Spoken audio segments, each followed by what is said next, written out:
Okay, so today we're going to continue our journey in 4-6.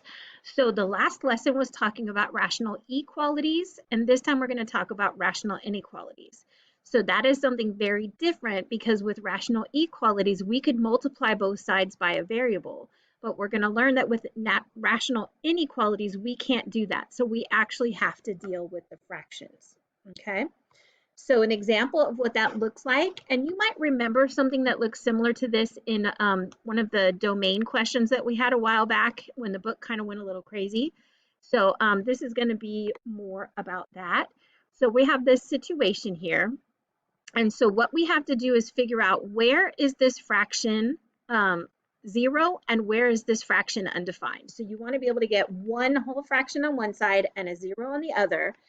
And so if we look at this, we have zeros. That's where the numerator is equal to 0. So I have a 0 when x plus 2 is equal to 0, which makes x equal to -2.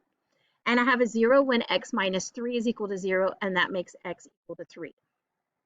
Where it's undefined is, and then 0 is greater than or equal to 0. So as you can see by what I put on the graph, we do have closed circles there. So where it's undefined is where the denominator is equal to 0.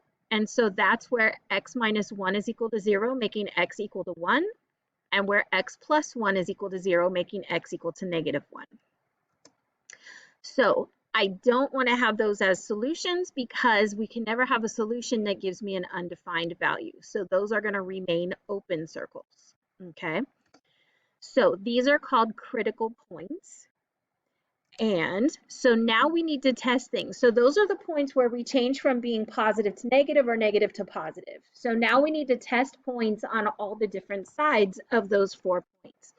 So -3 would be to the left of -2. Notice I don't care what number I end up with. I care about what sign because I have 0 on the right-hand side. So when I plug in -3, -3 plus 2 is a negative answer. -3 minus 3 is going to give me a negative answer. -3 minus 1 is going to give me a negative answer. And -3 plus 1 squared, any number squared is going to be positive. So you're going to notice that this one isn't going to change the whole entire time. So if you notice in the numerator, a negative times a negative is a positive. And in the denominator, a negative times a positive is a negative. And so then a positive divided by a negative is not going to be greater than 0. So we're not going to shade to the left of -2. So now we're going to pick a point between -2 and -1, like -1.5. So how that changes is the -1.5 plus 2 becomes positive, but everywhere else we kept the same sign. But that means that my numerator ends up being negative and my denominator is negative. So we do get an answer that's positive, which is greater than 0. So we are going to shade between -2 and -1.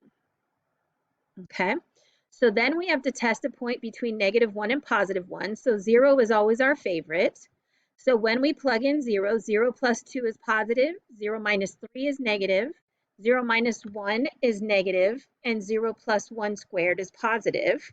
And so that's also going to be a yes because my numerator is positive and my denominator is negative. And I'm sorry, my numerator is negative and my denominator is negative. So dividing two negatives gets a positive. So we have some shading there. All right, so then I've got to pick a point between 1 and 3. So for example, I could pick 2. So for the top left, we've got 2 plus 2 is positive. And then we've got 2 minus 3 is negative. And then we have 2 minus 1 is positive. And 2 plus 1 squared is positive. So a negative divided by a positive is not going to be greater than 0. So we do not have any shading there. And then to the right of +3, we're going to test something like +4. And once I add +4 in all those, I get everybody to be positive. So that is greater than 0. And so we will have shading to the right of the 3. So I have red shading, I have purple shading, and I have light blue shading. So when I put that all together, this is all the x values between -2 and -1. This is all the x values between -1 and 1, and this is all the x values greater than 3. Now, notice the -2 is closed, so it says are equal to, and here the +3 is closed, so hopefully you can see that, and that the x is greater than or equal to 3. So the final answer is -2 less than or equal to x less than -1, and -1 less than x less than 1, or x is greater than or equal to 3. So any of those points would make that true. All right, so you may say, I just want to multiply by that denominator, but the problem is you can't multiply both sides of an inequality by a variable. We don't know the sign of the variable, and therefore we don't know whether or not to switch the inequality. So if I multiply both sides by x, I don't know if x is positive, where I keep the inequality the same, or it's negative, where I would flip the inequality. So we have to deal with the fractions just as we see them. All right, so we have this situation here. So remember I said we want it to be all under one fraction, and we want 0 on the other side. So what I'm going to do is I'm going to subtract this fraction from both sides. So I get 2n plus 1 over 3n plus 1 minus, and then I have n minus 1 over 3n plus 1, and that's greater than 0. So I have my goal of having 0 on the right-hand side. That part is done. And I'm blessed because we have the same exact denominator. So I can just combine my fractions by combining my numerators. So 2n plus 1 minus n minus 1 all over the common denominator of 3n plus 1. And so now what we want to do is simplify and then fully factor the numerator and the denominator. So notice there's an invisible 1 here, and there's an invisible 1 here. So distributing a positive 1 doesn't change anything, but distributing a -1 is going to change everybody's sign. So we end up with -n and +1 over 3n plus 1. That's where a lot of people make their mistakes, because they try to do this part in their head. So we get 2n minus n is n, 1 plus 1 is 2 over 3n plus 1, and that's greater than 0. So this is what I want to figure out if it's, this is what I'm going to use. This is my simplified version, so I can figure out where are my zeros, where are my critical points, and then figure out my shading in between, okay? So the zeros occur where the numerator is equal to 0. So my zeros occur when n plus 2 is equal to 0, which makes n equal to -2. So on a number line, I would have n is equal to -2. And if I plugged it in, this would be 0. And is 0 greater than 0? And the answer is no. So that's going to be an open circle. Okay. Then when we talk about where does it make my fraction undefined, and that's where the denominator is equal to 0. So that's where 3n is equal to -1 and n is equal to -1/3. So that would be to the right of -2, and then undefined is always open. So 0 we need to check, and when we checked it was open because 0 is not greater than 0. Undefined is always open because we're never going to say a solution to a problem is going to make the denominator undefined. So now I have to pick points to the left of -2, in between the two terms, and to the right. So I could pick something like -3, and I can substitute it into this inequality right here. So -3 plus 2 is negative, and -9 plus 1 is negative. So a negative divided by a negative is a positive, so we can say yes, it is greater than 0, and I am going to shade to the left of -2. So then if we test a point in between, something like -1, so -1 plus 2 is positive, and -3 plus 1 is negative, and a positive divided by a negative is negative, so that is not greater than 0. So we're not going to shade there. And then if I test to the right of -1/3, I'm going to get -1/3 plus 2 is positive, and then I'm going to get -1, sorry, I didn't pick something to the right, did I? Let's try that again. Maybe try 0. That would be a number to the right, because I figured out I did it wrong because my denominator can't be 0.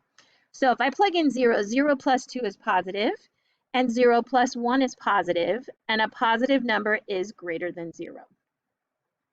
So we're going to shade to the right here. And so when I wrap all this up, so remember, this is where, using this inequality, this is where my x values are less than -2, and this is where my x values are greater than -1/3. So we're going to say the set of, I'm sorry, I should say n, shouldn't I? The set of all n values such that n is less than -2 or n is greater than -1/3.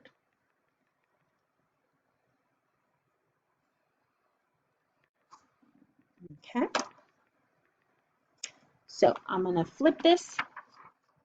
So the first thing I want you to do on this problem is pause your video and see if you can get 0 on one side. So to do that, I would have to subtract 2t from both sides. Sorry, 2 over t is what I meant to say. And now I have 0. And so then I want to be simplifying this side. So pause the video and see if you can get common denominators. You can't multiply through by the t because we don't know if t is positive or negative. But I want you to see if you can get these all into one single fraction. So I need a denominator of t, that's going to be my LCD. And so if I multiply 3 over 1 by t over t, I can make that happen. So we have a 3t, and then we have 6 minus 2 is positive 4. And that's all over my common denominator of t, and I want that to be less than or equal to 0. Okay? So where I have my zeros is where the numerator is equal to 0.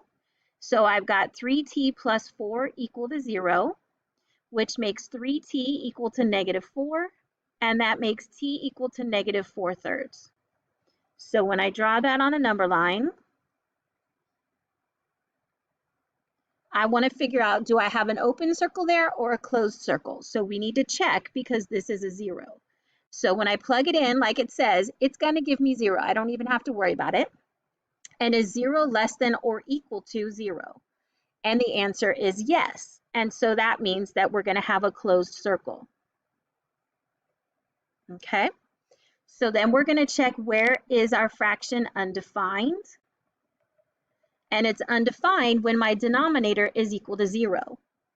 And then, like we said, this is going to be always open. Anytime I'm talking about my denominator being 0, I'm never going to have that be a closed circle. So at 0, I have an open circle. Okay? So now I want to test some points. So this is -1 1/3. So I could test a point like -2. I could test a point in between like -1. And I can test a point to the right of 0 like +1. So I'm trying to find a value here, and a value here to figure out my shading. So at -2, I have -6 plus 4 is negative, and -2 is negative, and a positive number is not less than or equal to 0. So we would not have any shading on that side. If I test -1, I've got -3 plus 4 is positive, and -1 is negative, and a positive divided by a negative is less than or equal to 0. So I would have shading between these two where -1 is located. And if I test +1, I get 3 plus 4 is positive, and 1 is positive, and a positive over a positive is not less than 0. And so we would have no shading here. So these are all the t values that are between -4/3 and 0, but -4/3 is closed, so we're going to say or equal to. So it's the set of all t values such that that sentence is true. All right, so I'm going to leave you with this next question. So go ahead and try to get this all set up to have one fraction on one side and 0 on the other while I start the next part of the video.